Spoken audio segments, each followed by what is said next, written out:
예, 창세기 13장 8절부터 17절까지 우리 말씀을 교독하도록 하겠습니다. 아브라함이 롯에게 이르되 우리는 한 친족이라 나나 너나 내 목자나 네 목자나 서로 다투게 하지 말자. 내 앞에 온 땅이 있지 아니하냐. 나를 떠나가라. 내가 좌하면 나는 우하고 내가 우하면 나는 좌하리라. 이에 롯이 눈을 들어 요단 지역을 바라본즉 소알까지 온 땅에 물이 넉넉하니 여호와께서 소돔과 고모라를 멸하시기 전이었으므로 여호와의 동산 같고 애굽 땅과 같았더라. 그러므로 롯이 요단 온 지역을 택하고 동으로 옮기니 그들이 서로 떠난지라. 아브라함은 가나안 땅에 거주하였고 롯은 그 지역의 도시들에 머무르며 그 장막을 옮겨 소돔까지 이르렀더라. 소돔 사람은 여호와 앞에 악하며 큰 죄인이었더라. 롯이 아브라함을 떠난 후에 여호와께서 아브라함에게 이르시되 너는 눈을 들어 너 있는 곳에서 북쪽과 남쪽 그리고 동쪽과 서쪽을 바라보라. 보이는 땅을 내가 너와 내 자손에게 주리니 영원히 이르리라. 내가 네 자손이 땅의 티끌 같게 하리니 사람이 땅의 티끌을 능히 셀 수 있을진데 네 자손도 세리라. 너는 일어나 그 땅을 갱과 손으로 두루 다녀보라. 내가 그것을 내게 아멘. 예, 오늘은 눈을 들어 바라보라 라는 제목 가지고 함께 말씀을 나누도록 하겠습니다.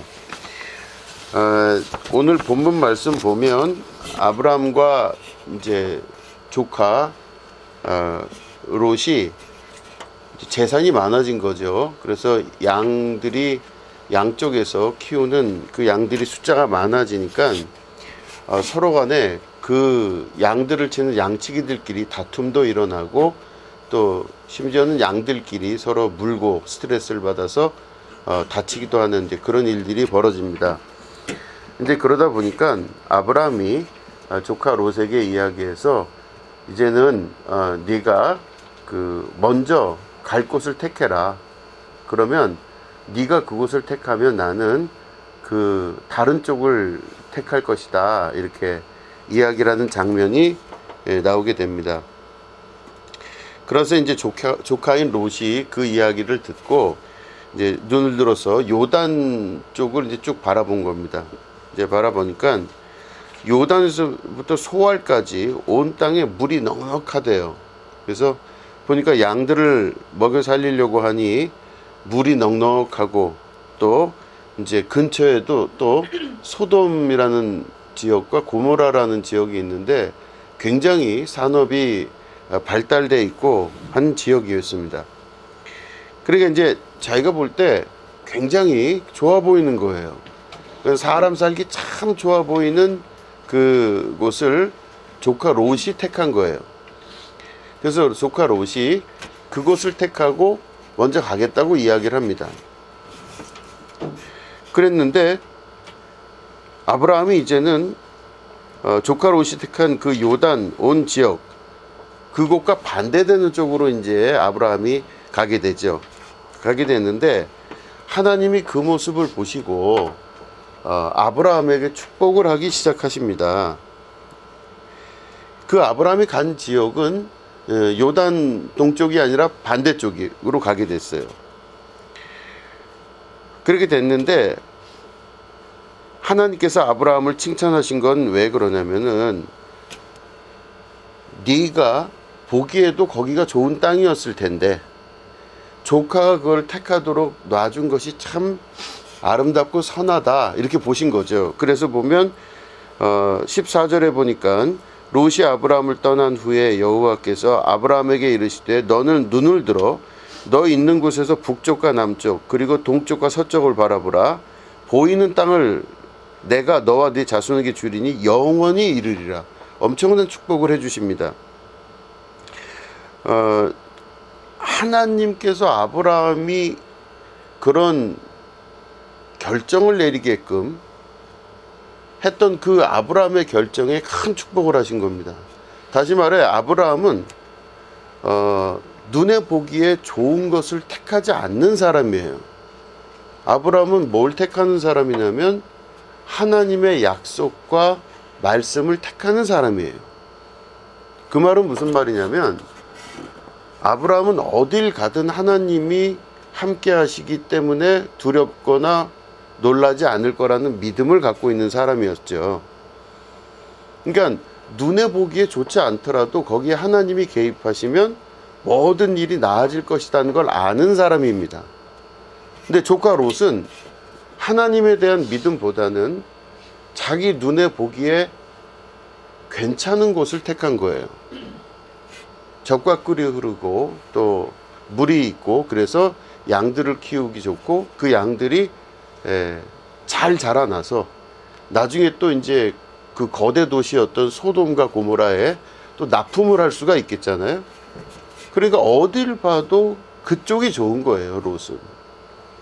그럼 거기에는 조카 롯의 계획, 경제적인 계획과 눈으로 보기에 보암직도한 그 세 개가 조카 롯의 결정의 이유였다면 거기에는 하나님의 개입은 없어요.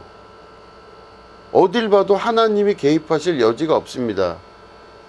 이미 잘 돼 있는 땅이에요. 거기는 하나님이 개입하실 여지가 없는 땅입니다. 그런데 조카 롯이 택한 이후에 아브라함이 반대쪽을 택했을 때 아브라함은 그 깊은 내면 안에 자기가 가고자 하는 곳이 대단하다거나 이런 생각이 없었어요. 오로지 하나님이 그곳에 함께하면 모든 일이 이루어질 거란 믿음이 있었던 것이죠. 여기서 극명한 이 두 갈래의 차이가 나게 됩니다. 나중에 우리가 소돔과 고모라 이야기를 다 해보면 조카 롯이 결국 소돔과 고모라에 들어가고 거기서 뭐 여러 가지 일을 많이 겪잖아요. 그래서 결국에는 소돔과 고모라가 타락한 사람들로 인해서 무너지게 되고 또 롯의 부인이 거기서 무너지는 성에서 탈출해 나오다가 자기가 놓고 가는 수많은 재산들이 너무 아까워서 그 무너지는 성을 도망 나오면서 뒤를 바라보니 갑자기 이 여자가 소금 기둥이 된 이야기, 뭐 이런 이야기들은 우리가 알고 있는 이야기들입니다. 하여튼 중요한 거는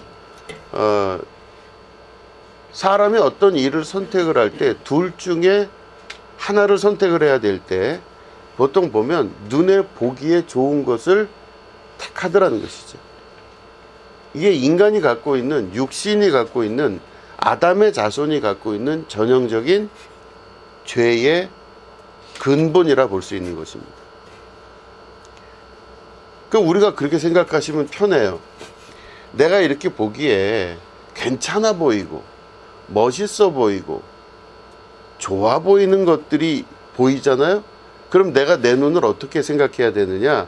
또 시작했다. 이거를 말씀을 하셔야 돼요. 또 시작했다. 내가 눈으로 보기에 참 괜찮다라고 하는 것들을 택할 때 또 시작했다. 이건 뭐냐? 내가 안에 있는 육신, 이 육신의 피가 흐르는 우리 안에 있는 아담의 죄가 계속해서 내 안에서 흐르면서 죄의 본성들을 눈으로써 확인시켜 주려고 하는 그런 속성을 말하는 겁니다. 결국 아담과 하와의 죄로부터 내려왔던 인간의 눈에 관한 문제, 보이는 시각에 관한 그 문제들이 결국엔 우리 안에 여러 가지 죄의 근원적인 원인들을 만들어낸다, 이렇게 보시면 돼요. 자, 우리 나눠드린 유인물 중에 창세기 있죠? 예, 창세기 우리 3장을 한번 읽어보겠습니다. 3장 1절부터 10절을 우리 교독하겠습니다. 그런데 뱀은 여호와 하나님이 지으신 들짐승 중에 가장 간교하니라. 뱀이 여자에게 물어 이르되 하나님이 참으로 너희에게 동산 모든 나무의 열매를 먹지 말라 하시더냐. 여자가 뱀에게 말하되 동산 나무의 열매를 우리가 먹을 수 있으나 동산 중앙에 있는 나무의 열매는 하나님의 말씀에 너희는 먹지도 말고 만지지도 말라. 너희가 죽을까 하노라 하셨느니라. 뱀이 여자에게 이르되 너희가 결코 죽지 아니하니라. 너희가 그것을 먹는 날에는 너희 눈이 밝아져 하나님과 같이 되어 선악을 알 줄 하나님이 아심이니라. 여자가 그 나무를 먹은 죽도 하고 구함 죽도 하고 지혜롭게 할 만큼 탐스럽기도 한 나무인지라. 여자가 그 열매를 따먹고 자와 함께 있는 남편에게다 주매 그도 먹은지라. 이에 그들의 눈이 밝아져 자기들이 벗은 줄을 알고 무화과 나무 잎을 엮고 치마로 삼았더라. 그들이 그날 바람이 불 때 동산에 거니시는 여호와 하나님의 소리를 듣고 아담과 그의 아내가 여호와 하나님의 낯을 피하여 동산나무 사이에 숨은지라. 여호와 하나님이 아담을 부르시며 그에게 이르시되 네가 어디 있느냐. 이르되 내가 동산에서 하나님의 소리를 듣고 내가 벗었으므로 두려워하여 숨었나이다. 아멘. 자, 우리 이 이야기를 우리는 수도 없이 읽었기 때문에 잘 아실 내용입니다. 여기서 보면 먼저 우리가 의문을 좀 가지셔야 돼요. 하나님은 왜 아담과 하와에게 자기의 형상대로 나타나질 않으셨을까? 원래 그 성경적인 기준에서 보면 사람은 죄가 있기 때문에 가장 선한 하나님께서 자신의 형상을 드러내시면 사람은 죽는다고 되어 있습니다. 그래서 옛부터 이스라엘에서는 하나님의 모습을 본 자들은 그 자리에서 즉사한다 이렇게 알고 있습니다. 그래서 물론 성소와 지성소 안에 있는 특히 지성소에 들어갈 때는 하나님을 만나러 들어갈 때 죄가 있으면 죽을 수 있기 때문에 대제사장은 허리에 끈을 묶어서 이 사람이 혹시야 죄가 있어서 하나님의 형상을 보고 죽을 경우 이 사람을 끌어내야만 되잖아요. 아무튼 그런데 자 생각해보면 우리가 여기서 이 지금 읽은 창세기 3장의 내용 안에서 생각을 해보시면 사람의 눈이 밝아지는 이야기를 하지 않습니까? 뱀이 하와에게 다가가서 이야기를 합니다. 너 이거 이 나무 열매 먹지 말라고 하나님이 그러셨더냐 그랬더니 그랬다 그러죠. 근데 왜 그렇게 하지 말라 그랬냐 했더니 하나님의 말씀이 너희는 먹지도 만지도 말라 너희가 죽는다 그랬다 그렇게 얘기를 해요. 그랬더니 뱀이 너희가 절대 죽지 않는다. 근데 뱀의 말이 틀렸습니까 맞았습니까? 하와가 먹고 죽었어요 안 죽었어요? 안 죽었죠. 그러니까 일단 뱀의 말이 옳았어요. 하나님 말씀이 죽는다고 들었는데 그게 안 그랬어요. 그런데 그걸 너희가 먹는 날에는 너희의 뭐가 밝아지냐? 눈이 밝아진다 그랬어요. 눈이 밝아진다 그랬습니다. 그럼 눈이 밝아져서 하나님과 같이 된다 그렇게 돼 있어요. 그런데 이제 하와가 그 얘기를 듣고 보니 이게 그럴 것도 같은 아주 굉장히 조금 전엔 잘 몰랐는데 보암직도 하고 먹음직도 한 열매로 보이는 거예요. 그런데 신기한 것은 그걸 먹었어요. 그래서 자기 남편에게도 줘서 아담과 하와가 둘 다 그걸 딱 먹었는데 먹은 다음에 어떤 일이 벌어졌냐 7절에 보니까 이에 그들의 눈이 밝아져서 이렇게 돼 있어요. 자, 뱀의 말대로 됐죠. 뱀의 말대로 돼서 그들의 눈이 밝아져서 하나님과 같이 돼야 된다고 해야 되는데 그러면 그들의 눈이 밝아진 다음에 하나님과 같이 돼야 되잖아요. 근데 그 이후에 전개되는 상황은 눈이 밝아지는 것까지는 뱀이 맞아요. 근데 하나님과 같이 되지를 않아요. 그죠? 그 다음에 어떻게 됩니까? 눈이 밝아진 다음에 서로의 부끄러움을 보기 시작했어요. 상대의 부끄러움을 보기 시작하고 그걸 통해서 자기를 인식하기 시작해요. 자, 이게 이 장면에서 잘 생각해 보면 서로의 눈이 밝아져서 부끄러움을 알았다는 것은 인류 최초로 창피함과 부끄러움이라고 하는 감정이 나오는 구절입니다. 자, 이때부터 어떤 일이 벌어지냐? 눈이 밝아진 다음에 뭐가 시작되냐면 하나님과의 약속과 계약을 어겼기 때문에 죄가 시작이 되죠. 죄가 시작이 됐습니다. 그러니까 눈이 밝아져서 하나님과 같이 된다고 했는데 그게 아니고 죄가 시작이 되는 거예요. 약속을 어긴 것에 대한. 죄가 시작이 됐는데, 근데 죄가 쭉 시작됐는데 나중에 보니까 신약성경에 뭐가 나옵니까? 죄는 곧, 죄의 삭은 곧 사망이라 그랬어요. 그러니까 하나님과의 약속을 어긴 것이 죄예요. 근데 그게 곧 사망하고 직결돼요. 결국에는 죄가 자기의 열매를 거두는 것은 사망, 죽음으로 연결이 된다는 것입니다. 그러면 이거를 원초적으로 처음으로 돌아가면 바로 뭡니까? 너희 눈이 밝아지면 하나님과 같이 되는 게 아니라 너희 눈이 밝아지면 뭐가 된다? 죄가 시작이 된다고 볼 수 있는 거예요.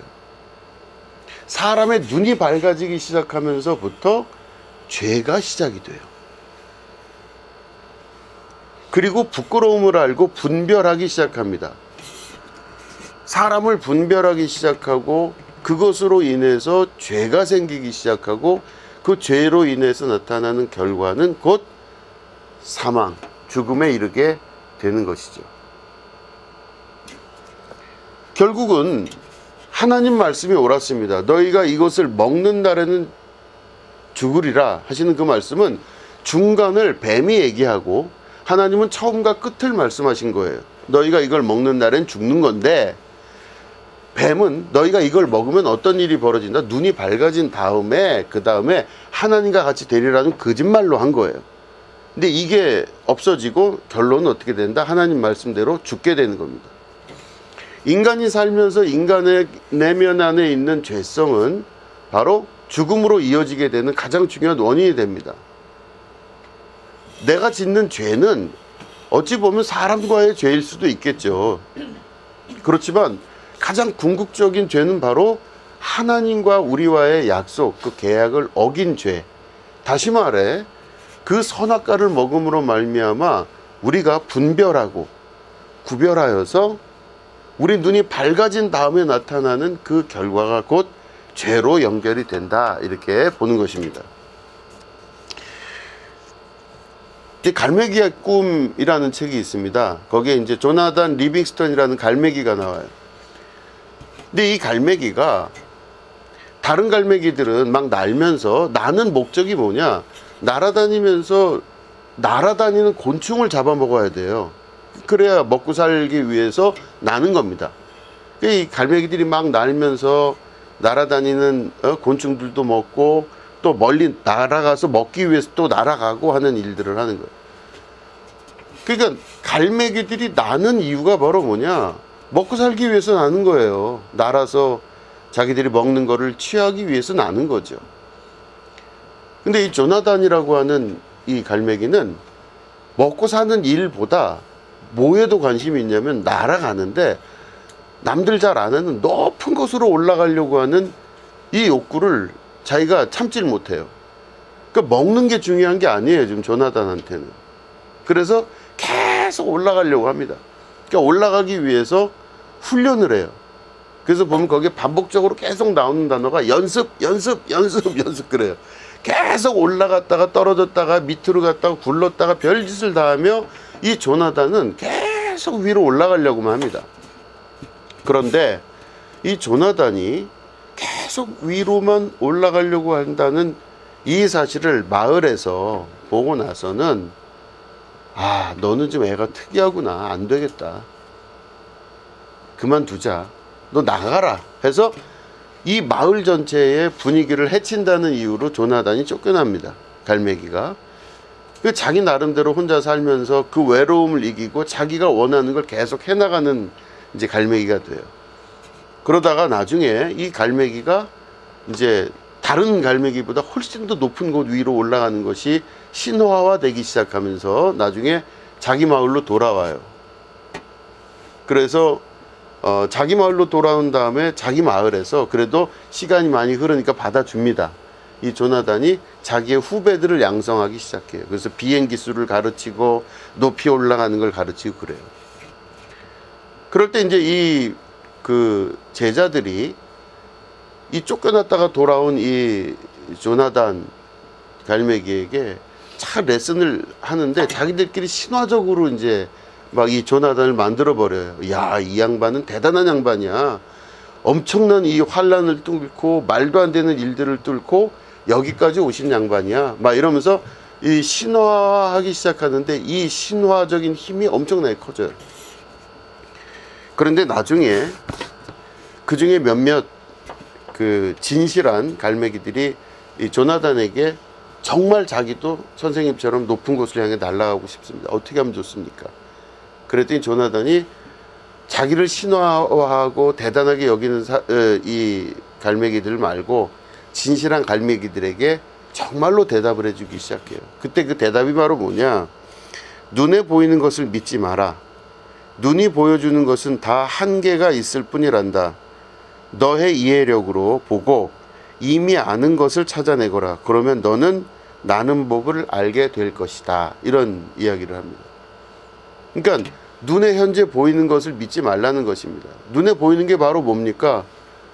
여러 가지 어려움들이잖아요. 사람들의 평판도 있을 것이고 또 눈앞에 낭떠러지 같은 죽을 것 같은 두려움이 나타난다 할지라도 그거를 믿지 말라고 하는 것입니다.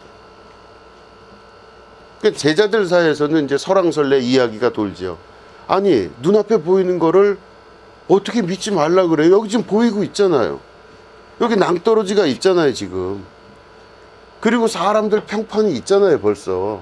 이 사람 저 사람 수많은 사람이 아니죠. 갈매기들이 막 얘기를 할 거 아니겠습니까? 저거 제정신 아니다.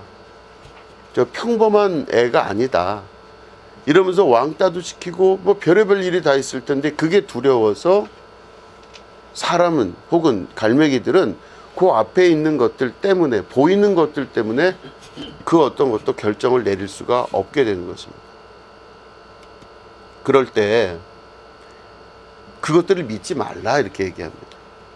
그러니까 눈앞에 보이는 사람들과 눈앞에 보이는 낭떠러지 그리고 눈앞에 보이는 어려움들을 보지 말라 이렇게 얘기해요. 다만 네 속에 원래 있는 이해력 그리고 네 속에 원래 가지고 있는 본성을 믿으라 이 뜻입니다. 그러니까 본성은 날게끔 되어 있고 그 나는 것이 우리 안에 기초적으로 들어가 있다는 것이겠죠. 우리 인생도 살면서 여러 가지 일들을 겪게 됩니다. 여러 가지 일들을 겪게 되면서 우리도 보이는 것으로 내가 믿고 보이는 것으로 살아가는 경우가 많이 있어요. 그래서 눈앞에 보이는 것으로 인해서 행복해하기도 하고 눈앞에 보이는 것으로 인해서 마음의 상을 만들기도 하고 눈앞에 보이는 것으로 두려움을 갖고 살기도 합니다. 이 눈앞에 보인다는 것 자체가 가지고 있는 엄청난 두려움, 괴로움, 이 많은 것들이 내가 해야 될 일을 하지 못하게 하기도 하고 내가 하고자 하는 것들을 하지 못하게 하는 아주 중요한 원인이 되게 된다는 것입니다. 이런 많은 것들이 결국엔 무엇에서부터 나오기 시작하느냐? 눈에서부터 나오기 시작한다는 것입니다. 좋아 보이는 것을 택하고 귀한 것을 택하는 게 우리의 죄의 본성이라면 우리는 그 죄의 본성에서 나오는 보여지는 것들에 대해서 다시 한번 숙고해 볼 필요가 있는 것입니다. 지금 내가 보고 있는 게 무엇이며 그 보고 있는 것으로 인해서 만들어지는 마음의 상은 무엇이며 이 마음의 상이 보여지는 내 상이 내 가치관에 어떤 영향을 미치는가 이것들을 분석하고 바라볼 필요가 있다라고 하는 것입니다. 이게 저는 그 중에 하나가 이제 여러 나라에 제가 있어 봤습니다. 이제 물론 독일에도 있어 봤고 뭐 여러 군데 나라를 돌아다니기도 해 봤습니다. 그런데 제가 맨 처음에 유학을 갔던 곳이 독일이었기 때문에 우리나라보다도 그 당시에만 하더라도 훨씬 잘 살았던 나라였었어요. 정말 없는 게 없고 또 사람 살기에 너무 이렇게 복지가 잘 돼 있는 나라였습니다. 눈이 진짜 휘둥그레해졌었어요. 맨 처음에 갔을 때 정말 눈이 휘둥그레해지고 야, 이런 세계가 있구나 하면서 그 독일 땅에서 정말 하루하루 잠을 자는 게 아까울 정도로 막 돌아다녔었어요. 선진국이었죠. 우리나라보다 정말로 잘 사는 나라였고, 많은 국민들, 그 독일 사람들이 행복해하는 나라, 뭐 물질적으로도 풍요한 것뿐만 아니라 뭐 그 이후에 이외의 문화적인 것들, 여러 경제적인 것들이 아주 굉장히 좋은 나라였습니다. 굉장히 행복하고 즐겁게 살았습니다. 그런데 이제 그 눈을 가지고 제가 바라봤던 세계에서 있다가 한국에 돌아오는데, 한국에 와보니까 한국이 너무 못 살아요. 어딜 봐도 못 삽니다. 제가 한국에 처음 들어올 때 제일 신기하게 생각했던 게 뭐였냐면, 뭔가 바뀐 건데, 공항에서부터 이렇게 쭉 차를 타고 오는데, 이 새롭게 바뀐 것 중에 하나가 김밥 천국이었어요. 이렇게 유리로 크게 해서 아줌마가 막 김밥 말고 있는 게, 이야, 이 신기하다 이렇게 생각했어요. 그러니까 김밥 천국이 처음 생길 때 제가 돌아왔던 겁니다. 야, 너무 신기했어요. 근데 중요한 것은 그때는 우리나라는 그렇게 잘 살지 못했어요. 제가 독일에 있는 동안 이마트, 킴스클럽이라고 하는 게 생겼다고 들었어요. 그래 와서 보니까 그 이제 생긴 지 한 2년, 1, 2년밖에 안 된 이마트와 킴스클럽 이런 데가 생겼어요. 그때만 하더라도 제일 많았던 게 롯데 슈퍼마켓이라 그래서 이렇게 조그만 구멍가게보다 조금 넓은 슈퍼 있지 않습니까? 이제 그 정도 수준의 슈퍼가 그 당시에만 해도 있었어요. 그러니까 독일에는 엄청난 그 막 백화점 막 이런 게 있었던 그 세계랑은 너무너무 다른 세계인 거죠. 그러다가 이제 제가 그 눈을 가지고 한국에서 사람들을 바라보고 여러 가지를 바라보다 보니까 제 기준 자체가 독일 기준에 맞추어서 한국을 바라보니까 너무 싫은 거예요. 자기가 무슨 꼭 진짜 독일 사람인 것처럼 생각하고 살았어요. 오만불손했죠. 정말 오만불손하고 교만한 모습을 가지고 그 눈으로 이렇게 세상을 바라보게 됩니다. 대단한 건 줄 알았어요, 저는. 아주 대단한 사람인 걸로 스스로 여기고 자기 스스로에 대해서 별것 없는데 자기 스스로를 굉장히 높게 생각하고 보는 눈과 시각이 나는 너희들과 달라, 이런 생각을 가지고 살았습니다. 그런데 그리고 나서 행복했느냐? 근데 그렇지가 않아요. 어떻게 보면 제가 불행하다고 느끼고 괴롭고 힘들다고 여겨졌던 많은 과정들이 무엇일까를 돌아보게 되는데, 돌아보는 그 원인 중에 하나가 바로 내 눈으로 바라봤던 그 좋았던 것들, 그 시각, 기억, 이런 것들이 내 속에서 계속 내 눈을 사로잡고 있더라는 것입니다. 그것 때문에 힘든 거예요. 세상 좋은 거 봤는데 안 좋은 걸 보면요, 굳이 그렇게 뭐 행복하거나 만족하지를 않는다는 것입니다. 그렇게 해서 시간이 흐르고 나서 어느 날 아는 이제 목사님, 형님이죠, 소개로 해서 나랑 같이 어디 좀 갔다 오자, 그렇게 해서 이제 외국이래요. 그래서 갔다 온 게 필리핀에 갔다 왔습니다. 필리핀에 갔는데 마닐라에서부터 좀 떨어진 데인데 거길 갔더니 봉사를 하라는 거죠, 저를 보고. 그래서 가서 봤더니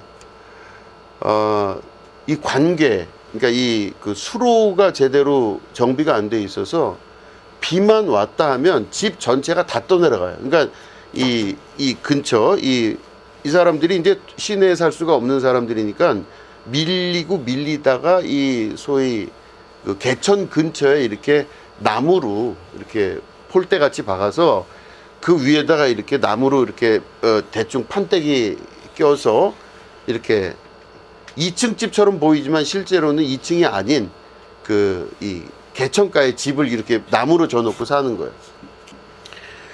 그럼 그 밑에 이제 개천이 흐르면요. 그 개천에 뭐 화장실도 거기서 보고, 거기서 빨래하고, 밥물도 거기서 이렇게 떠서 가라앉히면요. 시간이 지나면 이게 흙탕물이 쭉 가라앉으면 위에 맑은 물만 남거든요. 그거 이렇게 쪼르륵 따라서 그걸 끓여가지고 그걸로 밥 대 먹고 그걸로 뭐 사는 사람들이에요. 그러니까 뭐 옆집에서 무슨 일 일어나는지 다 알아요. 옆집 코 고는 거 다 들리니까. 그 거기서 물고기도 잡아서 반찬으로 해 먹고 액젓도 담가서 해 먹고 이렇게 하는 집들입니다. 근데 홍수만 났다 하면 그 집들이 힘이 없으니까 막 나무고 뭐고 그냥 다 부러뜨려서 끝내버려요.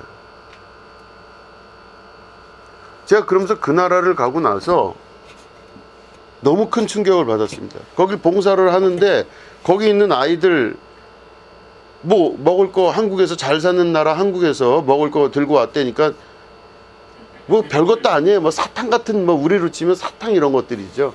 뭐 이 학용품도 별거 없는 것들이에요. 다 조그만 거 이렇게 이제 이걸 누가 쓰나 할 정도로 그런 학용품들을 가지고 우르르 가요. 또 누가 이렇게 도네이션 해준 뭐 옷들 이런 걸 가지고 가요. 그러면 다 남들이 입던 옷이고 뭐 별거 없는데 그걸 쭉 이제 그 펼쳐놓고 교회에다가 펼쳐놓고 초대를 해요. 그러면 사람들이 어마무시하게 옵니다. 그렇게 세상에 애들이 많다고? 야, 이렇게 많을 수가 없어요. 애들이 아주 조그만 애들이죠. 뭐 그냥 뭐 그런 아이들이 그냥 눈만 그렇게 이쁘게 생긴 애들이 와서 잔뜩 와서 기다리고 있어요. 그러면 이제 밥 주고 뭐 빵도 주고 사탕도 주고 이러면서 이제 이렇게 봉사를 하는 거죠. 그래서 그 생각을 하면서 제가 이제 그 아이들 이야기를 듣습니다. 그 중에 몇몇 아이들이 이제 최근에 죽은 아이들이 있대요. 그래서 왜 죽었냐 이제 그런 얘기를 했더니 물어봤더니 그 아이들이 돈 벌러 살 게 없으니까 조그만 애들이 하는 게 뭐냐면 큰 트럭들이 공사장에서 이렇게 나오면은 트럭들이 지나가면 이제 거기 이제 그 근처에서 있었던 쓰레기들을 싣고 지나가는데 이게 떨어지는 게 있는데 그 중에서 뭐 못이나 이 철사 뭐 이런 것들이 떨어지는 경우가 많대요. 그러면 거기 떨어지는 데서 그 아이들이 그 철사랑 못 같은 걸 주스러 돌아다니는 거예요. 그래서 주스러 돌아다니다가 그거를 이제 제일 많이 주순 애면은 그날 이제 아주 큰 돈을 버는 거죠. 자기들 나름대로의 큰 돈. 그래봐야 우리 돈으로는 뭐 500원, 1000원밖에 못 버는 건데 그걸 벌어서 가는 거예요. 그러다가 막 거기를 지나다니면서 있다가 아이들이 교통사고로 그렇게 죽는 아이들이 많대요. 트럭에 쳐서 죽는 아이들이죠. 이게 가슴이 너무 아픕니다. 그래서 이게 맞나 싶을 정도로 참 마음이 고통스러웠었어요. 제가 그러면서 나중에 돌아오게 될 때 아, 다시는 오기 싫다 이런 생각이 들었어요. 너무 지옥 같은 삶이라. 그러면서도 내내 생각 드는 게 이 아이들은 어떻게 살아가나, 그리고 뭘 먹고 무슨 생각으로 살아가나 이 생각을 이제 하게 됩니다. 그래서 갔다 오고 난 다음에 내내 마음이 떠나질 않아요. 그 아이들 생각을 하면서. 그래서 너무 큰 충격을 받았습니다. 근데 그때 이제 제 안에 느꼈던 감정은 여러 나라를 가봤지만 내 인생과 삶에 어떤 의미를 부여해주는 그런 나라는 과연 어디였나 이렇게 생각을 해보면 참 힘들고 어려운 가운데 살아나가는 그 나라를 볼 때 나라는 사람의 위치와 나라는 사람의 삶의 질에 대해서 생각이 들더라는 것이죠. 나는 지금 누구며 나는 왜 여기 있으며 나는 내 인생 삶을 살아가는 동안 무엇을 소비하고 무엇을 밖으로 영향력을 미치며 살아가고 있나 이 생각을 하게 됩니다. 그러니까 우리가 어떻게 보면 눈으로 보여지기에 괜찮은 것들을 찾는 문화와 습관이 너무 심하게 자리 잡은 사회에서 살고 있지는 않나 이제 그 생각을 하게 되는 것이죠.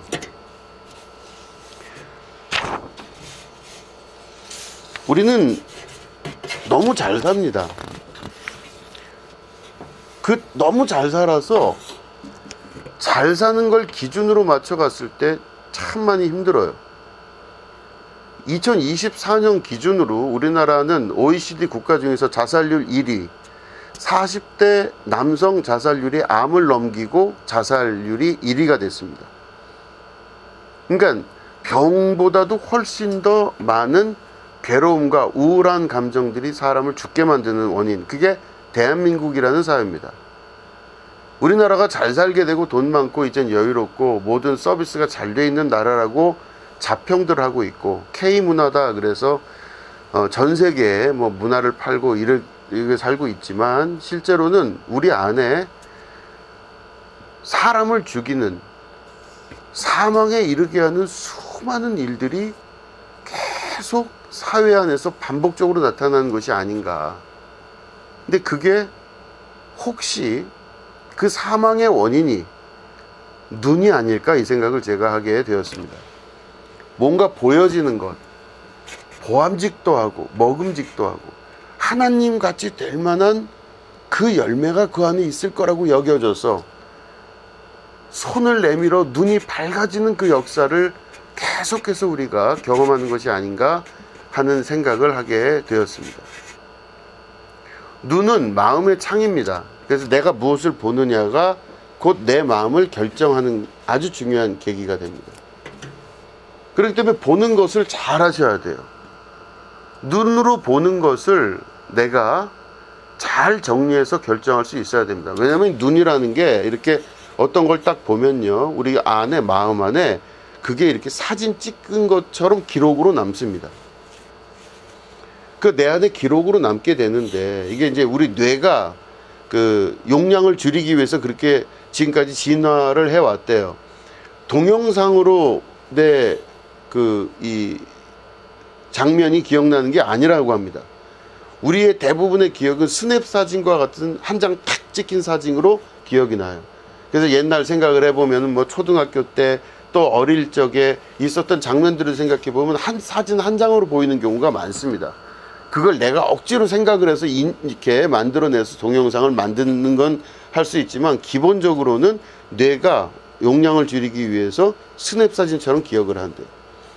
내가 봤던 세계를 내가 스냅 사진처럼 기록을 하게 되는데 그 말은 다른 말로 하면 눈으로는 현재를 보지만 마음으로는 그 현재를 담아두고 계속 본다는 겁니다.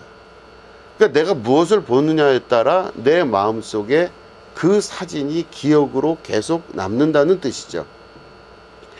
그럼 내가 그 기준을 가지고 계속 살아나가게 되면 너무 힘든 겁니다. 너무 힘들어요.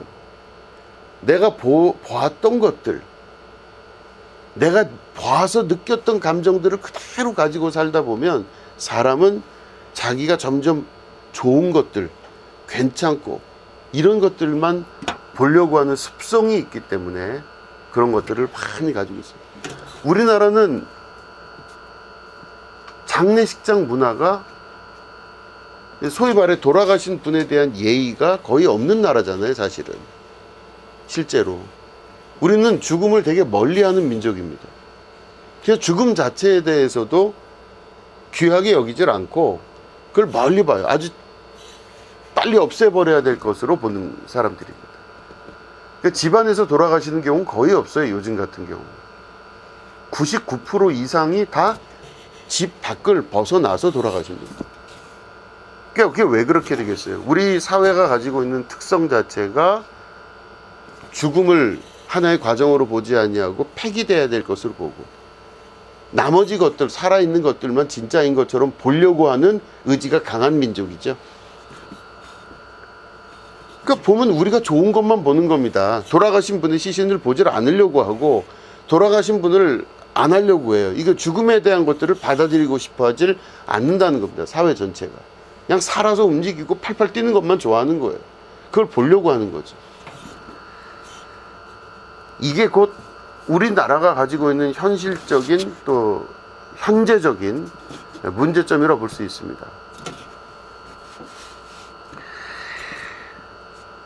어찌 보면 우리의 눈에 보이는 것들을 스스로 정리하고 우리 스스로 가장 어렵고 힘든 것들도 볼 줄 알아야 될 줄로 믿습니다. 나보다 어렵게 사는 그 나라의 사람들도 볼 필요가 있고, 또 참 바쁘고 힘든 사회에서 힘들게 어렵게 살아가는 사람들도 내가 자꾸 돌보고 볼 수 있어야 됩니다. 높은 것만 바라보고 위치만 생각하면 안 될 걸로 생각이 듭니다. 왜냐하면 높은 곳을 자꾸 바라보게 되면 사람은 힘들어지거든요. 눈이 너무 높으면 계속 힘든 일만 발생할 수밖에 없게 됩니다. 그렇기 때문에 자기 눈을 낮춘다는 것은 지독하게 영적인 사건이라 볼 수 있습니다. 자기 눈을 낮춘다는 것은 내가 영적인 결단을 할 때 나타날 수 있는 일이라 볼 수 있는 것이죠. 자기 눈을 계속 높이면 그것으로 인해서 더 많은 고통과 궁극적으로는 사망에 이르게 되는 어려움 속에 처하게 되는 것입니다. 요즘 보면은 예능이 TV에서 거의 뭐 대부분을 차지합니다. 가수들도 예능을 하고 탤런트도 예능을 하고 우리나라 교수들도 예능을 하고 흡수 안 하는 게 없어요. TV에서 보는 모든 예능은 모든 사람을 다 블랙홀처럼 끌어당깁니다. 그러니까 누가 됐든 예능에 한번 출연하는 게 최고예요. 드라마, 뭐 영화 이런 쪽으로도 많이 좋다고 이야기하지만 예능의 힘에서는 절대적으로 밀립니다. 근데 왜 이렇게 예능만 발달할까? 이게 생각해 보면 사회 심리학자들의 이야기를 빌려보면 우리나라 사람들이 피하고자 하는 의도가 너무 강하기 때문에, 다시 말해 생각하고 고민하고 어떤 부분에 대해서 사고하려고 하는 그런 이 상황들이 점점점 없어지기 때문에 그 순간을 즐기기 위한 예능으로 자꾸 돌아가는 거예요. 보면 즐겁고 아무 생각 없이 그럼 보면 너무 행복하고 즐겁고 재밌는 겁니다. 그 안에 멋있고 좋은 것들 계속 나오고 우리 안에 있는 경제적인 욕망 계속 올려놓고 그럼 나는 열심히 살아갖고 그걸 또 하려고 하는 이것들이 계속 나타나. 모든 사람들이 예능으로 들어가서 소비되는 요즘 사회가 우리 눈에 보기에 보암직도 하고 먹음직도 한 그 세계를 계속 만들어가는 것이 아닌가 생각하게 됩니다. 그렇다면 하나님 말씀으로 다시 돌아가면 너희가 이것을 먹는 날에는 정령 죽으리라 하시는 그 말씀은 창세기를 통해서 우리가 확인하고 또 확증한 말씀입니다. 그렇게 살면 반드시 죽습니다. 많은 사람이 그 넓은 길로 계속 갑니다. 많은 사람이 자기 눈을 떠서 좋은 것을 보려 하고 좋은 것을 만지려고 하고 좋은 것을 소유하려고 하는 그 세계로 계속 갑니다.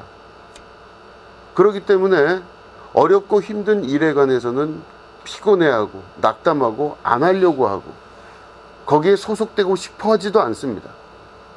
그러나 가장 좋고 즐겁고 행복하고 가벼운 모임에는 많은 사람들이 참여하게 됩니다. 우리는 어느 사회에서 어느 집단에 소속되어 있는지를 다시 한번 생각해 볼 수 있어야 되는 것입니다. 영적인 세계입니다. 우리가 살아가는 세계 안에서 이 영적인 고비의 시기가 넘어가고 있다고 저는 생각을 합니다.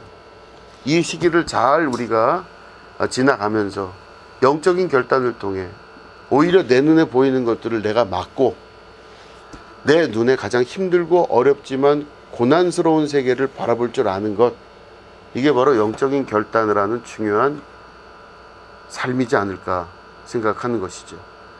우리 하나님 말씀 기억하시면서 죄의 삭은 사망이며 너희들이 이걸 먹는 날엔 정령 죽으리라, 너희들이 이렇게 살게 되면 반드시 죽게 된다고 하는 그 모든 말씀을 기억하시면서 영적인 세계 안으로 하나님께서 우리를 창조하셨을 때에 그 아름답고 선한 모습으로 돌아가시게 되기를 주님의 이름으로 축원합니다. 기도하겠습니다. 하나님 아버지 감사합니다. 힘들고 어려운 길을 택하고 또 힘들고 어려운 상황을 눈으로 목도할 줄 아는 믿음의 결단 있게 하여 주시옵소서. 주님의 나라가 우리 가운데 임하는 축복이 있게 하시고 죽음이 아닌 생명을 택하는 역사가 있게 하여 주시옵소서.